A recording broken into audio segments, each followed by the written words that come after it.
harapan para pejalan spiritual tuh ultimate goalnya tuh di situ sih saya rasa ya, nggak ada aku, yang ada cuma dia gitu. Meskipun saya juga merindukan fase itu, tapi kan kalau dalam spiritualitas tuh kan semakin kita menginginkan sesuatu, itu kan semakin akhirnya semakin jauh gitu. Malah ketika kita sudah diam nih, nggak menginginkan apa-apa, nah itu malah kadang-kadang muncul gitu loh. Malah kalau kita mengejar itu biasanya malah nggak dapat. Yang paling tahu diri saya sendiri.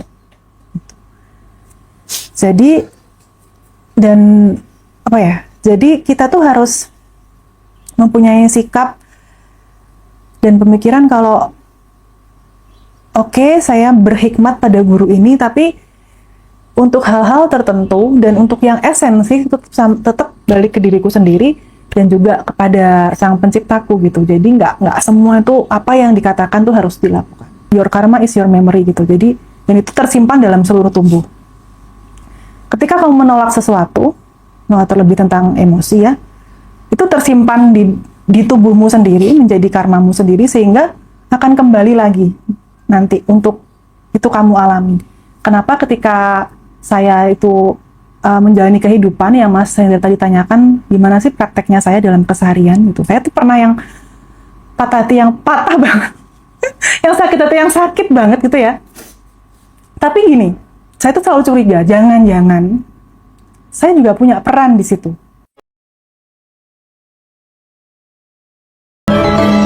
Aku bersama lagi dengan Mbak Amanda.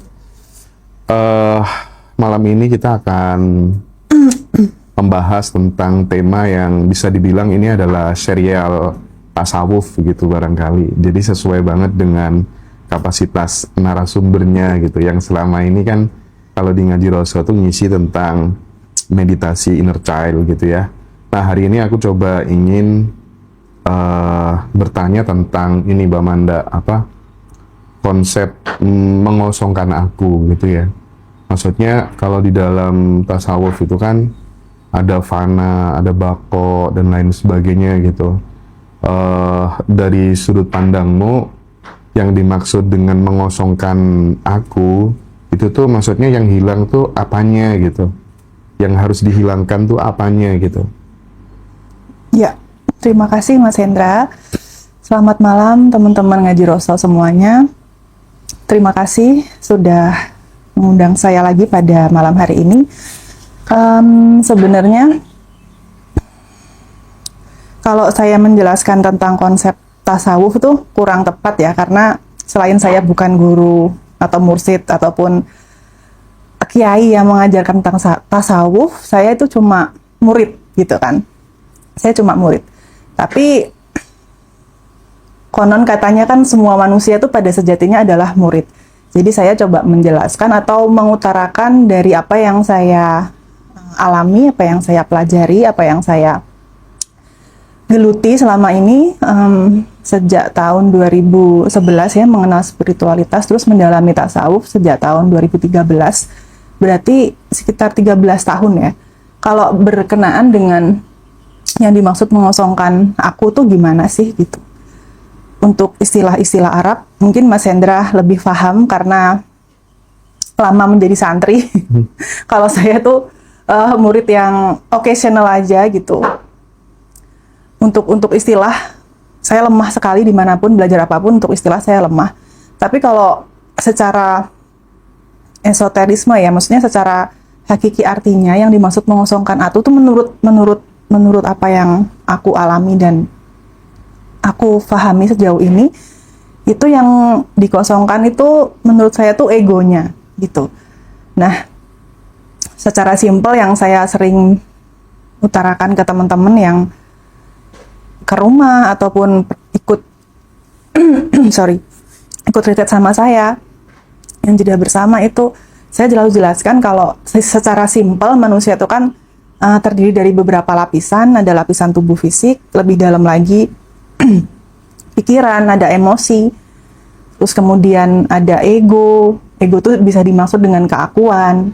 Nah, baru nanti lapisan yang lebih dalam lagi adalah kesadaran. Nah, yang dimaksud yang dikosongkan itu yang lapisan yang ego itu atau keakuan itu.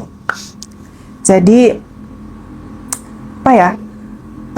Sehingga yang mengejawantah atau yang termanifestasi ke sehari-hari gitu lebih ke kesadarannya. Jadi ego atau aku-akuannya tuh lebih menipis lah begitu. Jadi rasa yang ingin diakui, ingin menampak-nampakkan diri, ingin dihormati itu lebih tipis dari seiring waktu kita belajar masuk ke dalam diri sendiri. Saya rasa itu ya. Kalau untuk menghilangkan aspek yang lain atau lapisan yang lain seperti pikiran dan emosi itu saya rasa hampir mustahil ya, karena mau gimana pun namanya manusia itu pasti punya emosi, ada rasa senang, takut, sedih, khawatir, cinta kasih kan gitu. Kerinduan itu kan sama-sama emosi, sama-sama rasa. Jadi wajar aja kalau manusia itu ada aspek-aspek itu, ada lapisan itu, termasuk juga pikiran. Jadi kita nggak belajar spiritualitas tuh menurut hemat saya bukan berarti terus akhirnya near emosi dan near pikiran. Jadi nggak ada emosi sama sekali, nggak ada pikiran sama sekali, pikiran berhenti terus mau ngapain gitu. Jadi secara emosi juga masih ada, pikiran juga masih berjalan, digunakan sebagaimana yang dibutuhkan, tapi rasa keakuannya itu loh yang semakin lama semakin menipis. Jadi begitu sih, sehingga yang hadir nanti kesadaran itu yang sekarang masyarakat sekarang menyebutnya secara universal kan begitu ya. Atau kalau dalam tradisi tasawuf tuh yang muncul hanya akunya aja, aku yang itu gitu, aku yang memang menghidupkan kita semua itu sih Mas Hendra. Jadi amandanya yang pengen ini itu atau yang inginnya disanjung atau apa itu lama-lama sudah menipis begitu. Oke. Kalau misalnya aku ini sudah benar-benar dilebur Mbak Manda, maka tinggal menyisakan dia yang benar-benar hadir gitu. Nah pertanyaannya, apakah kemudian kehendak manusia itu masih ada atau sepenuhnya justru menjadi kehendaknya Tuhan gitu? Gimana tuh?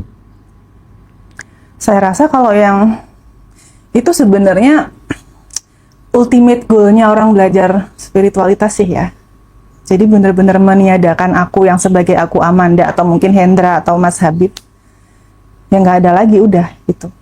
Yang ada cuma kita sebagai vessel wadah aja gitu untuk menjalankan apa sih yang memang ditugaskan atau apa sih yang ingin dia lakukan gitu untuk meramaikan dunia ini gitu. Tapi itu perjalanan yang sangat panjang ya. Untuk benar-benar nggak ada aku, yang ada cuma dia, itu kan saya sendiri nggak bisa nilai gitu. Maksudnya gimana ya? Tipis sekali nanti jaraknya gitu. Untuk benar-benar menghilangkan kehendaknya Amanda yang ada cuma dia itu kan butuh perhatian dan butuh penglihatan yang jernih sekali gitu. Sangat tidak mudah dan mungkin jalannya juga berliku. Tapi apakah itu mungkin? Sangat mungkin lah, karena kan banyak literatur juga, banyak cerita-cerita yang menceritakan seperti itu. Aku yakin sampai hari ini pun ada yang memang sudah sampai pada fase itu. Kalau saya sendiri belum, gitu. Oke. Semoga. Itu kan harapan para pejalan spiritual tuh, ultimate goal-nya tuh di situ sih saya rasa ya, nggak ada aku, yang ada cuma dia gitu. Meskipun saya juga merindukan fase itu, tapi kan kalau dalam spiritualitas tuh kan semakin kita menginginkan sesuatu, itu kan akhirnya semakin jauh gitu. Malah ketika kita sudah diam, hening, nggak menginginkan apa-apa, nah itu malah kadang-kadang muncul gitu loh. Malah kalau kita mengejar itu biasanya malah nggak dapat. Gitu. Tapi apa yang diungkapkan Mas Hendra itu, yaitu salah satu tujuan utamanya orang pelaku spiritual, terutama dalam tasawuf ya, atau dalam spiritualitas pada umumnya sih begitu. Tapi gimana ya caranya kita itu bisa membedakan kita itu sedang berada pada fase yang memang benar-benar fana, lebur yang sejati, dengan hanya dalam konteks perasaan spiritual atau sugesti batin saja. Itu kan mungkin kita butuh ini, butuh indikatornya apa ya kira-kira ya, aku ini sedang benar-benar lebur atau ini hanya perasaan atau sugesti batin saja gitu. Karena konsekuensi logisnya ketika kemudian seseorang itu udah merasa bahwa dirinya fana atau lebur, terus kemudian dia dianggap sebagai tetua di agama tertentu, di komunitas tertentu, terus kemudian ini dia sedang dalam kondisi lebur, berarti kata-katanya merepresentasikan kata-kata Tuhan, kata-katanya Allah dan lain sebagainya gitu. Sementara ini kan nggak bisa di-verify, nggak bisa diverifikasi. Ini nih posisi kamu ngomong begini itu dalam kondisi yang memang kamu tuh bener-bener sudah lebur, atau kamu yang masih menginginkan punya istri 4 ya, karena istrimu 4 misalnya gitu ya. Jadi kan untuk membedakan itu kan kita sebagai penganutnya, kita kan nggak bisa memverifikasi itu, mengidentifikasi itu. Bagaimana ini Mbak Manda? Memang dalam lingkup apapun tuh kan oknum-oknum tuh kan pasti ada ya, baik mau yang di spiritualitas ataupun yang tidak, itu kan yang tanda kutip menyalahgunakan wewenang tuh kan pasti ada. Nah itu memang perlu kejelian kita sebagai mungkin murid atau orang awam yang melihat ini omongannya benar gitu, atau terbungkus egonya dia yang karena mungkin saking pinternya dia tentang ajaran tertentu, akhirnya terkesannya seperti ilahiyah gitu kan, bisa tau kayak gitu toh. Nah itu memang butuh kejelian kita sebagai murid dan butuh kepintaran juga, selain juga intuisi. Sayangnya memang tidak semua orang memiliki itu gitu. Sayangnya ya. Pengalaman saya sendiri pun untuk belajar spiritualitas, terutama di lingkup saya ya, apakah pernah mengalami yang sosok-sosok yang pemuka gitu yang menyalahgunakan wewenang gitu? Ya pernah. Ada juga yang begitu gitu. Gimana cara memverifikasinya? Tentu balik lagi masing-masing. Kalau yang tadi saya sebutkan, kalau dia punya kepekaan tertentu, punya kecerdasan tertentu, atau kayaknya enggak deh gitu ya, enggak gampang terperdaya akan itu gitu, bisa kok melihatnya, oh ini kayaknya nggak bener deh gitu, atau kayaknya dia kayak gitu, yang lagi berbicara tuh kemanusiaannya, dia sebagai manusianya, bukan sebagai corong ilahinya gitu. Memang butuh, kalau untuk itu pribadi memang kita butuh, untuk awam ya, butuh kepekaan tertentu, terutama logika ya harus berjalan. Tapi sayangnya orang kalau sudah kena dogmatis gitu kan, sudah mengidolakan seseorang, terlebih guru, apalagi dunia tasawuf ya, guru tuh kan ibaratnya udah perwakilan Tuhan kan gitu. Itu memang sangat rentan sekali. Jadi memang butuh kepekaan sendiri. Terlebih itu juga memang dalam tasawuf pun, kalau memang kita bicara tentang wali atau apa ya, kalau memang sudah bilang keakuan itu kan berarti diakunya kan, bilangnya kan wali kan, yang bisa mengenali kan sesamanya sebenarnya ya, sesama yang sudah di situ, oh memang dia di situ, oh yang ini belum gitu.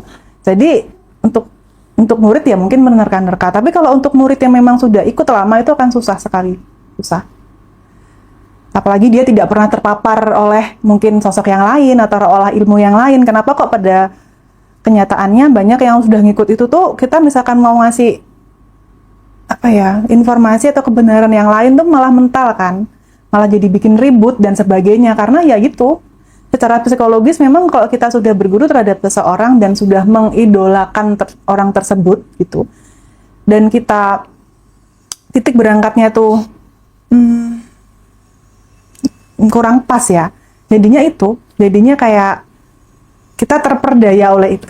Padahal kan kalau misalkan kita punya kepekaan batin atau mungkin tingkat logika dan berpikir tertentu ya, kita juga harus sadar kalau mau gimana pun guru itu adalah manusia juga saat ini ya. Dia juga punya ego, punya segala macam dan segala macam itu gitu. Kalau memang kamu sebagai atau saya sebagai murid itu merasa oh ini kayaknya banyak aspek yang menguntungkan diri sendiri deh. Nah itu ya kita punya hak kok untuk tidak mengikuti itu.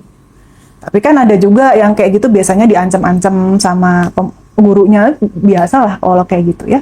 Ada juga yang cerita sama aku gini-gini ya, itu biasa lah namanya itu kehidupan atau cara berpikir yang guru itu tahu ya begitu caranya, biar orang tunduk kan begitu. Ya kita sebagai manusia juga yang juga punya akses yang sama dengan Sang Pencipta gitu, juga harus punya apa ya, kehendak sendiri atau mungkin feeling sendiri, oh ini nggak bener. Kayak gini contoh ya, saya pernah yang mengalami yang gitu sama salah satu kiai lah gitu. Kamu kalau nggak nikah sama aku, nah gitu, nanti hidupmu bakal gini ya. Pernah kayak gitu, pernah sih.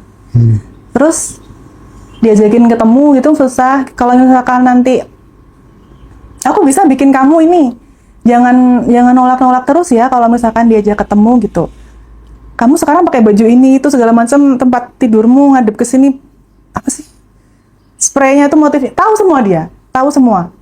Waktu itu masih umur berapa ya, waktu tahun 2011 tuh, which is aku masih 20-an awal lah. Hah gitu kan, masih kok bener semua gitu. Tapi gini, kalau kita juga punya kepercayaan atau keyakinan sama Tuhan kan satu ya, yang ajak mantep gitu. Waktu itu saya cuma dalam hati, oh dia mungkin memang dia punya kapasitas tertentu dalam kesaktian atau apalah ya, whatever it is ya. Tapi kan saya juga punya akses yang sama gitu. Jadi ya saya pasrahkan. Ya sudah, kalau memang ini kejadian, kalau emang ini harus terjadi, harus aku alami, ya akan aku terima. Kalau enggak juga nggak akan kejadian gitu. Jadi nggak dihantui ketakutan itu, dan aku nggak kesel sama orangnya gitu. Saya sampaikan kalau memang bisa membuat saya besok mencari-cari guru tersebut gitu ya, dengan diwiritin atau di apa, ya silahkan. Saya sampaikan monggo silahkan. Tapi kan saya melakukan itu bukan atas dasar keinginan saya sendiri. Saya bilang begitu. Tapi namanya orang punya kehendak atau punya nafsu ya, punya keakuan, punya keinginan segala macam, ya itu nggak menghapus terus akhirnya dia berubah gitu, enggak ya, dia cuma menjadi dirinya sendiri seperti itu gitu. Nah alhamdulillah saya juga ya nggak terus mencari-cari tuh gitu. Jadi intinya tuh kita jangan rungsing duluan, jangan jangan terus langsung menghakimi, apalagi membenci orang yang mengatakan itu, karena kuncinya di situ. Ketika sudah ngebenci, apa mungkin ya kalau sekarang dikaitkan sama ilmu modern kan, frekuensi apa itu kan menurun, apa akhirnya itu pun nyampe mungkin ya. Karena saya digituin, saya ketawa-ketawa aja gitu, bukan saya nggak takut loh ya tetap loh kok bener semua tebakannya gitu.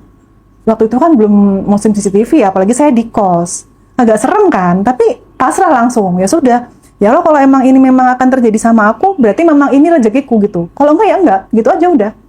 Di luar kuasaku kan, ya sudah pasrah.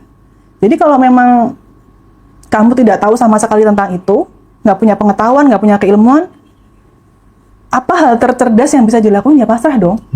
Gitu. Saat udah pasrah, biasanya kan vibrasinya udah beda. Kita udah nggak takut lagi, justru malah nggak kejadian iya, gitu. Itu tuh malah kosong kan akhirnya yang dikirim pun masuk lagi klub.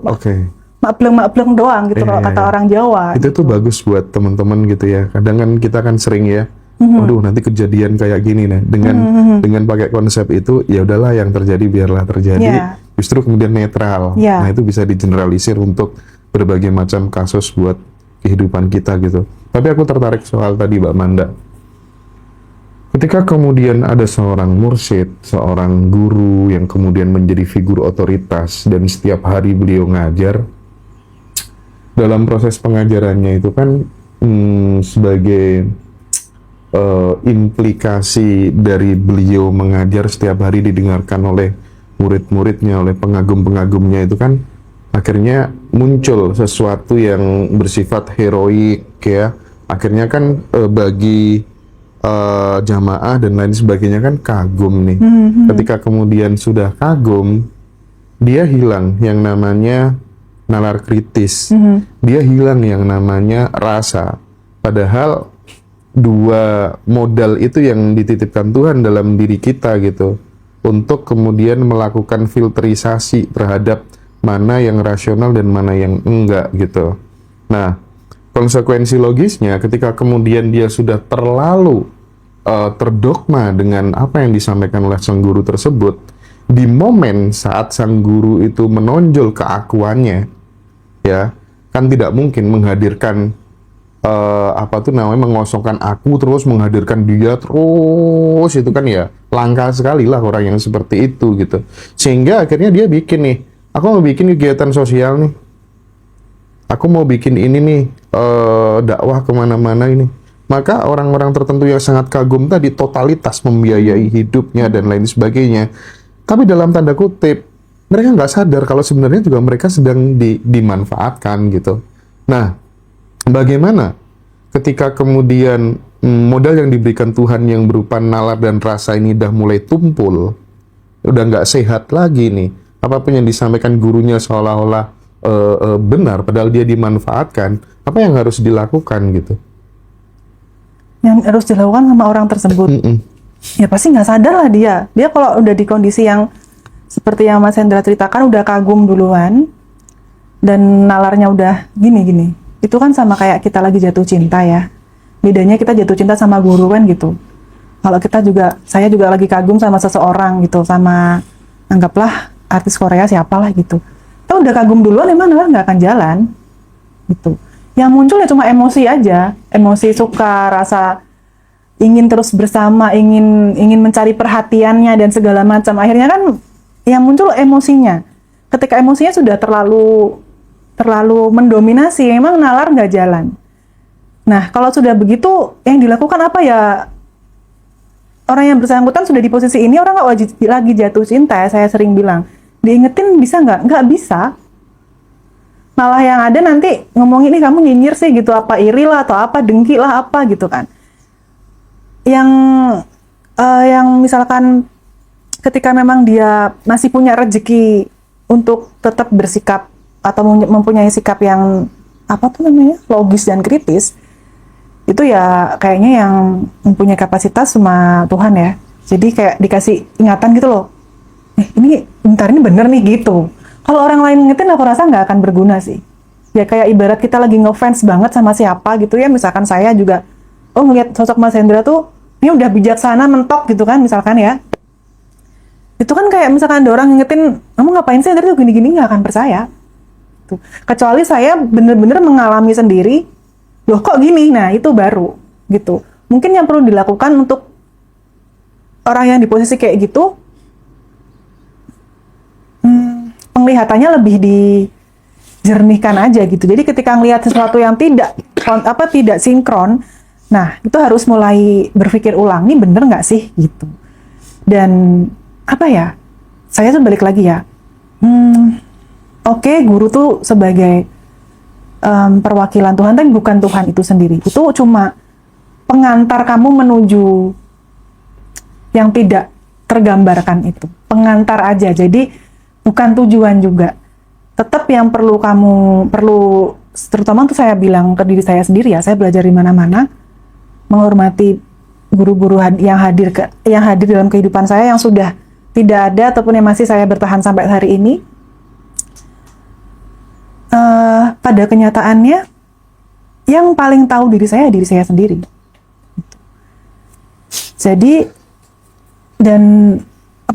jadi kita tuh harus mempunyai sikap dan pemikiran kalau oke, saya berhikmat pada guru ini, tapi untuk hal-hal tertentu dan untuk yang esensi tetap balik ke diriku sendiri dan juga kepada sang penciptaku gitu. Jadi nggak semua itu apa yang dikatakan tuh harus dilakukan, kecuali memang sudah mendharma baktikan untuk si yang tersebut ya, dan tidak ada ketidaksinkronan antara omongan dan perbuatan. Nah itu oke lah, karena memang ada sosok-sosok yang begitu ada gitu. Kita harus jeli, dan ketika belajar apapun tuh tetap harus jeli. Jatuh cinta pun boleh, gila dengan secara jor-joran gitu ya, ugal-ugalan boleh, tapi kan akal sehat juga harus tetap jalan.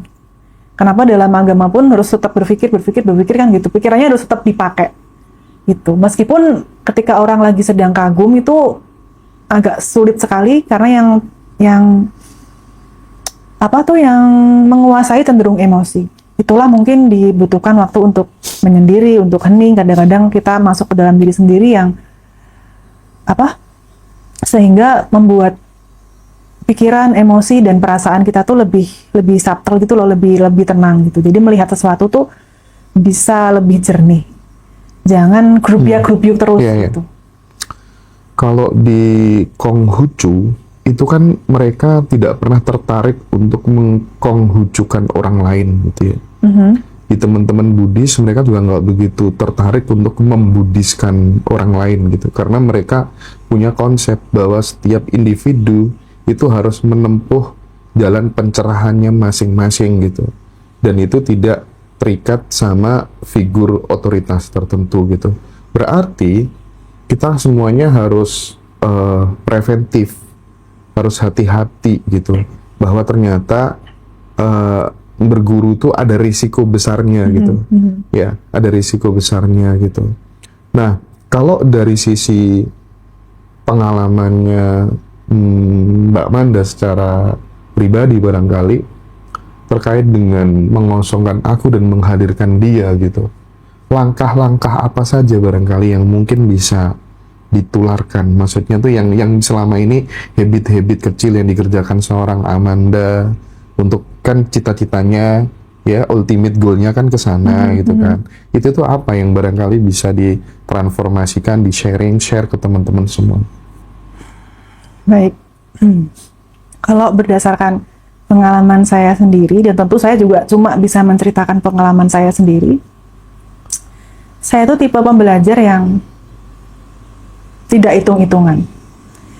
Gini, kadang-kadang orang sering terjerumus itu, menurut saya ya, dia mau belajar sesuatu, itu dihitung-hitung dulu. Jadi kesini gitu, oh ini orangnya tuh gini CV-nya ya, bisa ini, bisa itu, segala macam. Kita udah kagum duluan dengan apa yang bisa dia lakukan gitu loh, kayak guru A atau guru B apa segala macam gitu, sehingga nggak tulus. Biar apa ya, mau belajar ke situ tuh iming-iming dulu ya, sama lah mau belajar agama juga gitu, yang dicari tuh iming-imingnya, sehingga ketika kamu mendalami itu esensinya nggak dapet, ya iming-imingnya doang gitu. Aku rasa belajar agama ataupun spiritual atau apapun lah berhubungan terhadap sesama manusia, yang bikin itu tidak sampai kepada tujuan, baik itu kedamaian, kebahagiaan, kesejahteraan, kekosongan mungkin ya, yaitu awalnya sudah didasari hitung-hitungan dulu, bisnis dulu, karirnya tuh dagang dulu gitu loh. Kamu punya apa, oke aku akan ikut. Jadi iming-iming. Kalau yang saya lakukan, tips yang juga saya bagi ke teman-teman, sudah kalau mau melakukan apapun, cek dirimu sendiri. Kalau emang kamu nyaman, tubuhmu nyaman, lakukan. Gitu. Saya tuh pernah kok belajar, ke yang sampai sekarang 13 tahun saya berguru tasawuf, salah satunya, saya tuh bisa ngaji di situ atau berguru di situ 3 tahun nggak tahu namanya, nggak tahu nama pondoknya. Nama kayaknya saya nggak tahu. Dan nama pondoknya saya nggak tahu sama sekali. Tapi karena saya feeling aja, maksudnya intuisi aja. Oh, kok pengen di situ ya? Kayaknya orang yang belajar di situ attitude-nya baik. Itu attitude orang yang belajar di situ. Saya ngelihat dua orang bapak-bapak dari temanku sekolah, temanku kuliah S2. Kok bapaknya pembawaannya enak ya? Ngaji di mana di situ? Saya nggak tahu nama pondoknya, nggak tahu nama kiainya. Saya bisa begitu bertahan selama 3 tahun. Dan nggak bertanya. Gitu. Pas saya dengarkan, oh memang ternyata ini pas dengan apa yang saya renungkan selama ini. Jadi belajar apapun lah, saya belajar meditasi vipassana, kalau bantu siapa itu, bukan tipe orang yang ini instrukturnya siapa ya, dia kesaktiannya apa gitu, enggak. Jadi melakukan itu by feeling, semesta kayaknya informasi kok akhir-akhir ini banyak datang ke aku tentang ini gitu, dan hati tuh kerentek, oh pengen belajar itu, ya sudah gitu. Nah ketika begitu, menurut saya ya perjalanannya tuh akan lebih indah gitu, akan lebih mudah untuk mencapai yang ultimate goalnya tadi. Karena kenapa? Kamu nggak silau dulu dengan iming-iming yang sudah kamu pelajari sebelumnya. Ibarat kata, saya misalkan mau kenal Mas Hendra bukan karena pengen ini A, B, C, D, E gitu. Bukan karena itu dulu gitu. Tapi ya rasanya nyambung aja gitu kan. Intuisinya nyambung aja. Sehingga ketika perjalanan waktu, loh ternyata kok ini bener. Ini memberikan efek yang tidak pernah saya bayangkan sebelumnya. Kan semua tergantung niat ya. Kalau kita belajar sesuatu, aku pengen belajar sama itu karena tujuannya ini gitu. Atau pengen mendalami meditasi biar cepat kosong gitu. Biasanya kalau tujuannya terlalu kita fokuskan ke situ malah nggak nyampe. Biasanya malah nggak nyampe. Malah mungkin kita silau duluan sama CV-nya ya, orang itu bisa ini itu segala macam, ternyata itu cuma bikin-bikinan aja. Ini sosok guru ya maksudnya. Karena kenapa? Orang kalau emang sakti beneran, kalau emang berilmu beneran, yang bener-bener yang ilmu beneran, dia nggak akan ngomong gitu. Nggak akan keluar-keluar saya bisa ini itu dan segala macam gitu. Tapi kalau kamu ikut seseorang karena udah dar-der-dor gitu ya omongannya, dan menceritakan tentang dirinya sendiri, dah itu menurut aku udah red flag menurutku ya. Menurutku, apalagi udah menjanjikan A, B, C, D, E, itu aku udah setback. Oh ini enggak. Itu sama halnya orang yang bener-bener wealthy ya, orang yang bener-bener kaya beneran, itu dia nggak akan pernah tunjukin. Ya dia pasti gini, ya biar nggak dikejar-kejar lah. Iya, nggak dikejar-kejar pajak dan lain sebagainya gitu. Kalau emang udah bener-bener pasti diem gitu. Iya. Kalau ilmu pun sama. Sama. Orang kalau saya semakin orang tuh berilmu sekali, semakin karena nggak ada yang diomongin, ya itu aja sebenarnya. Apa yang mau diomongin, nggak ada. Kayak saya pernah mengalami apa gitu yang hening ya, sampai kayak nggak kerasa sama sekali, kayak apa ya, orang bilang kosong atau apa itu ya, nggak bisa diomongin, nggak ada kata-kata yang bisa mewakili itu gitu loh. Ketika diomongin tapi malah orang Mbak Manda itu gimana caranya gitu, jadi kayak gitu kan, jadi salah arah dan tujuan gitu. Jadi lebih ke dipekakan aja intuisinya. Selain itu ya dikurang-kurangin hitung-hitungannya gitu. Jadi ketika kamu melakukan sesuatu atas dasar ya memang hatimu dan memang informasi semesta tuh berbicara kok. Informasi itu datang, oh kayaknya mengarah ke sini ya udah berarti kamu jodoh ke situ gitu. Kalau ternyata dia salah pada nanti perjalanannya, ya itu perjalanan aja. Kita tuh kan nggak mungkin kalau dalam perjalanan belajar pun tuh semua bertemu dengan baik, semua nggak akan mungkin secerdas ini juga gitu. Pernah bisa ngomong A, B, C, D, E itu kan karena pernah mengalami yang orang berlainan ini ya. Tapi ginilah, kadang-kadang ya kita tuh cenderung gini. Mungkin sosok guru itu mungkin baik ya, tapi pas ketemu sama kita mungkin keluar kemanusiaannya sehingga aja berubah seperti apa itu kan bisa, tapi kan tidak menghapus semua kebaikan sebelumnya. Itu kayak setitik nilai aja. Tapi kalau emang yang udah parah banget ya memang udah bentukannya udah begitu sih. Kalau ada orang yang berjodoh dengan begitu ya mungkin memang satu frekuensi mungkin ya. Kalau nggak satu frekuensi pasti pisah sih, pasti itu. Pasti dia akan menempuh jalan yang lain atau dikeluarkan dari situ, itu pasti. Iya, tapi apapun itu adalah sekolah kita gitu, itu adalah pembelajaran kita gitu ya. Betul.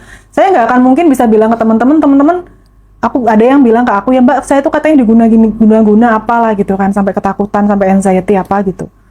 Lo pasti kesel ya sama orangnya, pasti ada ketakutan ya.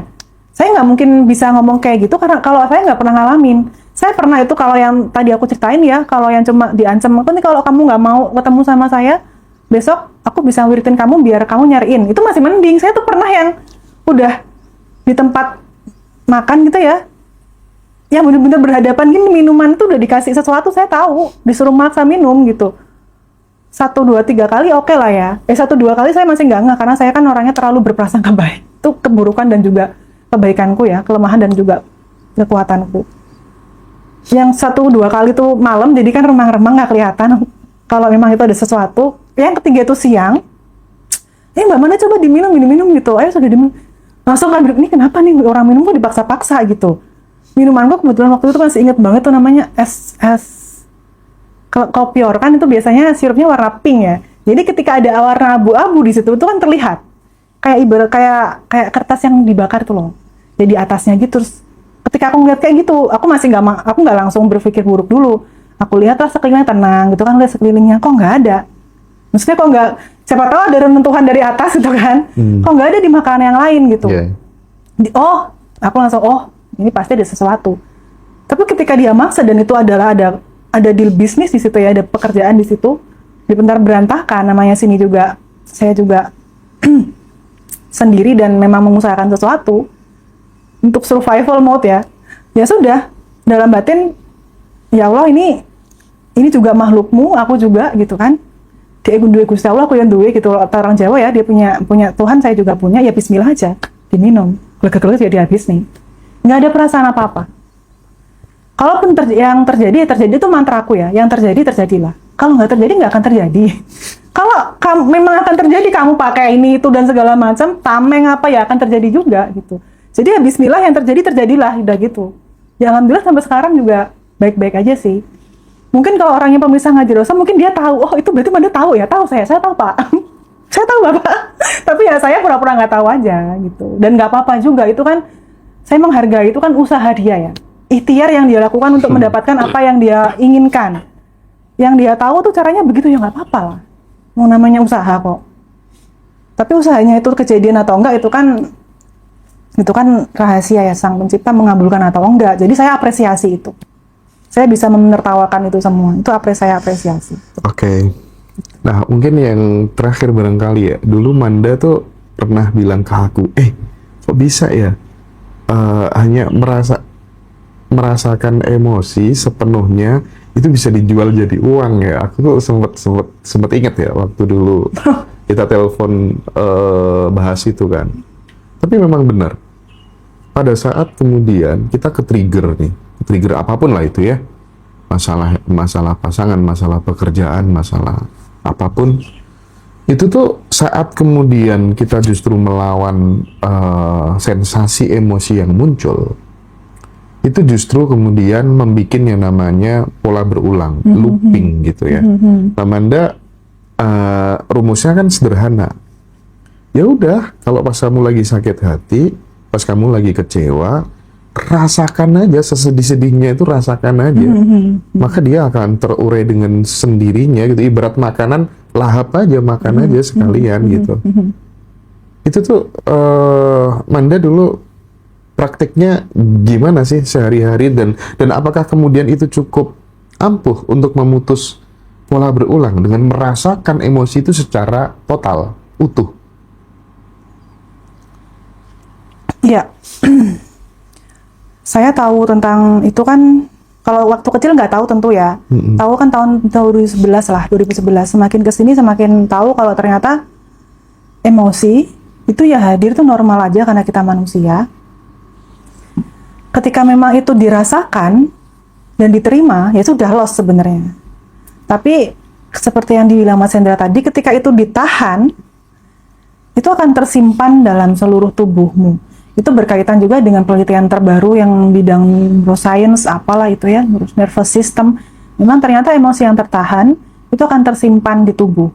Itu berkaitan juga ketika memang belajar yoga atau belajar meditasi yang juga saya pelajari dulu ya.